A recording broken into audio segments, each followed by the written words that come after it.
So we are back on the Tokyo Ghoul bandwagon. I am on board this train, bitches. Immediately, I had my ticket. I'm good to go. The King of Lightning isn't going to try to catch up with this train halfway in. No. I'm already on board. Alright? My seat is secured, and I'm tucked in nice and tight. So, ladies and gentlemen, what is up? The King of Lightning here today. Bring you guys the first episode review of Tokyo Ghoul Route A. The second season of Tokyo Ghoul. Now, before I get started, I do want to say that if you read the manga, you can see immediately that there is a difference between what happens in this anime episode and the original manga. And if you don't know, the reason why is because the author of Tokyo Ghoul, the mangaka, decided to base the anime on a original story that he had in mind for the manga. But for some reason, I don't know why, he didn't go through with it in the manga. So the manga follows a different story than the second season of the anime. And the second season follows an original concept designed by the author. So it's going to be fascinating because in the first season, yes, there were some issues, there were some discrepancies here and there, but it did follow the overall pace of the original manga when it came to the first season of Tokyo Ghoul. The second season, not so much, obviously.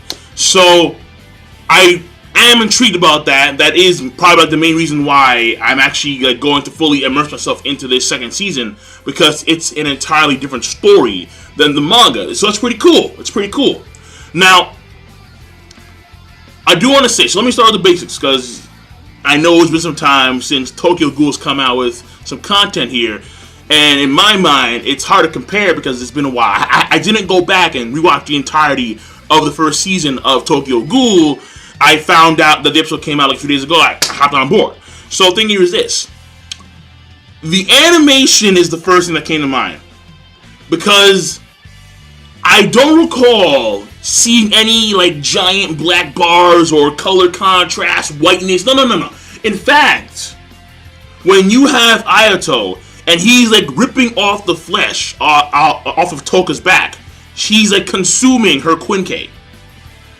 her Kagune, there you go. I'm confusing two, holy shit. So I'm confused. He's consuming her Kagune. And I'm like, are we seeing flesh being ripped off and eaten? Really?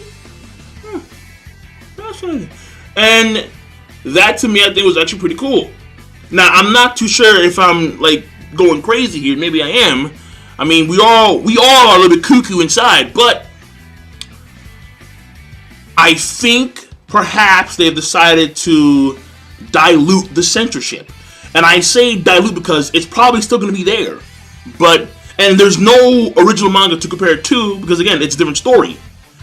But the fact of the matter here is that it looks like they have diluted it, which is awesome. I don't want to see these giant fucking black bars and shit. And I'm like, no, stop. I hate that shit. It irks the living shit out of me.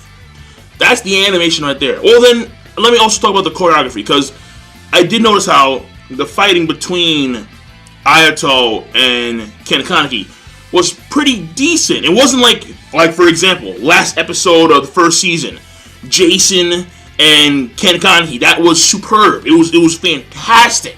Marvelous. But this one was, it wasn't bad. The animation did feel a little bit slow. It wasn't as dynamic, it wasn't as sharp. But it had good choreography because what they were doing and the motions that they were doing, it was pretty good.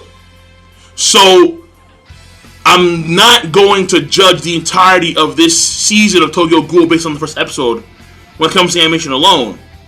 So what I'm saying now may not apply later on, obviously. But for now, it's not as sharp, it's not as dynamic. It does have good choreography for the fights overall. And the scenery is still the same. It's still for example, you have Kaneki in the middle of the dust at the end of the episode. And then you have Eto. She's warping around and shit. That was pretty good animation. And it does look like, for last time, it is hopefully diluted the censorship. Now, getting on to the pacing, it was well paced. I mean, they covered a lot of ground. It wasn't too fast. They covered what I think is the necessary ground.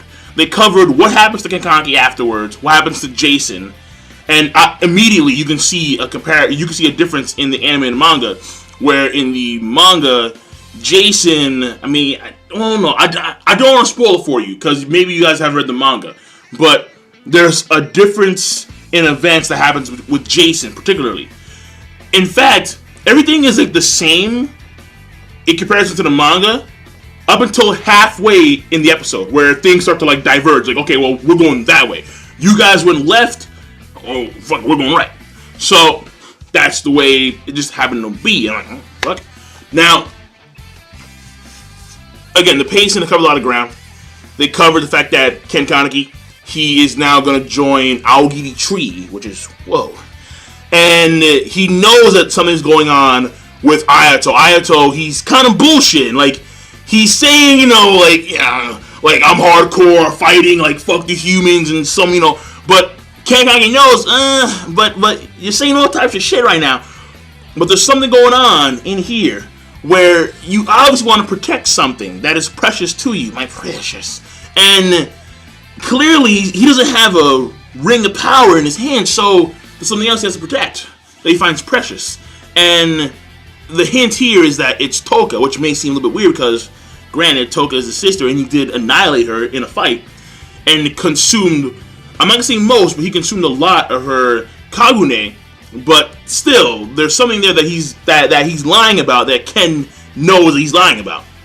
Furthermore, obviously, the biggest thing here with Ken Kaneki is change personality, where he's trying to talk to Ayato. Ayato's like, I'm gonna fucking kill you, man. Oh, let me fucking hell. He's like, shut up. Let me just speak. He's like, fucking, yeah, let me just speak, all right? I'm trying to educate you right now, son. I'm like, damn. Now, he appears to have a lot more confidence, but at the same time, he's lost something that has made him... He's lost a human aspect of himself, obviously.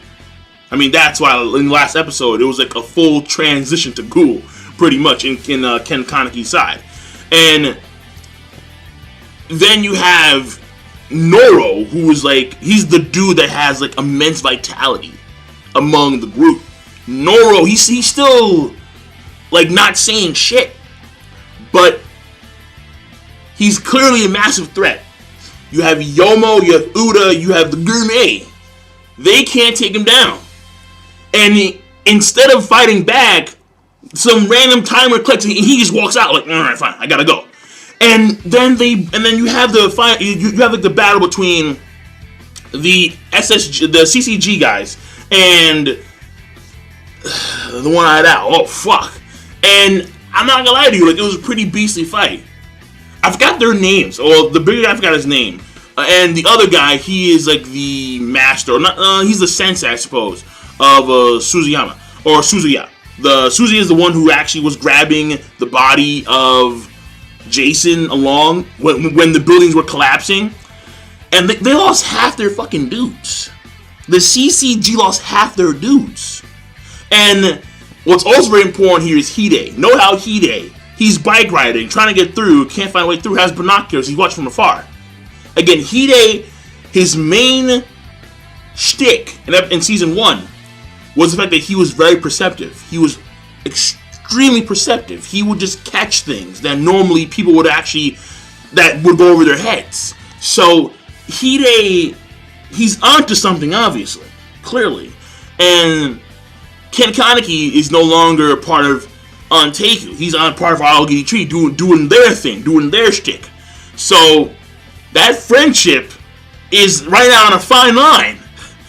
So, I mean, we can't say that it's over because we haven't seen interaction between Hide and Ken yet, but it's on a fine line. So if something happens, snip, the line is cut, it's over. It's over. And depending on how far Ken has gone, it's unlikely, because Hide has been a long-time friend. A long-time friend. Ken may do something to actually hurt Hide, which would be huge from a character standpoint on both ends. Now, what's very important here, the last part, is the fact that even though Ken is a part of Aogiri Tree, we're not too sure why. He just joined them at this point in time, it looks like, for the sake of joining them. He hasn't explained in detail.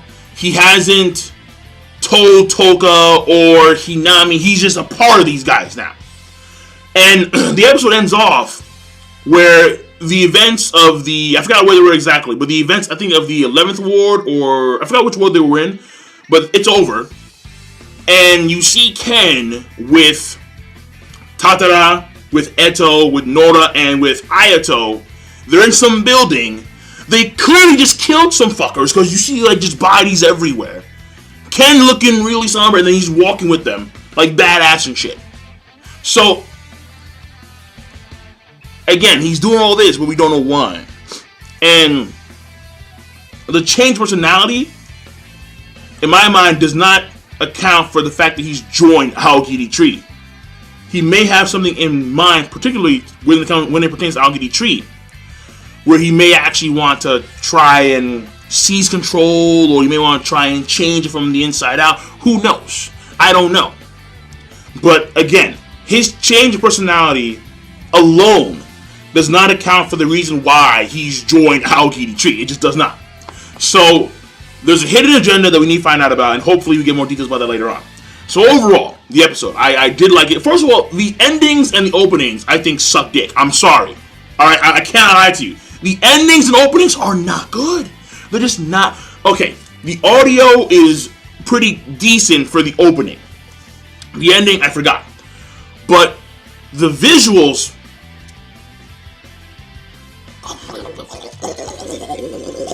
No. I mean, again, like, okay, like, you're not like an art guy, man. You're not a painter. You don't embrace, like, the magnificence of the beauty of art. And I'm like, but I read fucking manga. I've seen enough art to tell, at least in my mind, to, grasp when something is captivating, when something is vivid. And I've seen Tokyo Ghoul manga art for the most part, and it's actually pretty damn good. But the opening, I was like, what the fuck am I looking at right now? Like, the hands come up and, like, the mask, and, like, I think it's Rize's hands, and then, like, it's, like, behind him and shit, and, like, choking him, and I'm like, what the, it's creepy, it's weird. I'm like, fuck that shit. So, I mean, it's, in my mind, the opening is very skippable. It's very skippable. So, overall, the episode, it does entice me. I am intrigued, obviously. I do like the fact that they're going a different route. And to wrap it all up, I am really stoked about where Ken is going to stand from a position standpoint among Aogiri Tree. And because it looks like he's, like, automatic, like one of, like, the top guys, like an executive, like a main underling, which is odd. But then again, he has been powerful since Jump Street because he has Rize's Kagune. And overall, his main objective. That's what I want to find out more, the main thing about, the main objective here. And when it comes to the One-Eyed Owl, because I will give credit to the CCG and Amon and the other two old guys, where they did their thing for the most part. But there's something funky about the One-Eyed Owl that one of them caught. But I'm not going to say it because, again, I'm not too sure that most folks have actually read the manga. Again, I don't want to spoil anything for you. And even though there's a difference between the anime and the manga at this point in time, I'm pretty sure that the character of the One-Eyed Owl is still the same character. Furthermore, you have the clowns. Alright, the fucking clowns, yeah, they're also very important too. So I'll leave it at that. So that's it, I'm done. Overall, I did like it. I'm going to give it a good plus to great. And I'll see you guys later. Rate the video, comment, subscribe. Peace! Have a nice damn day.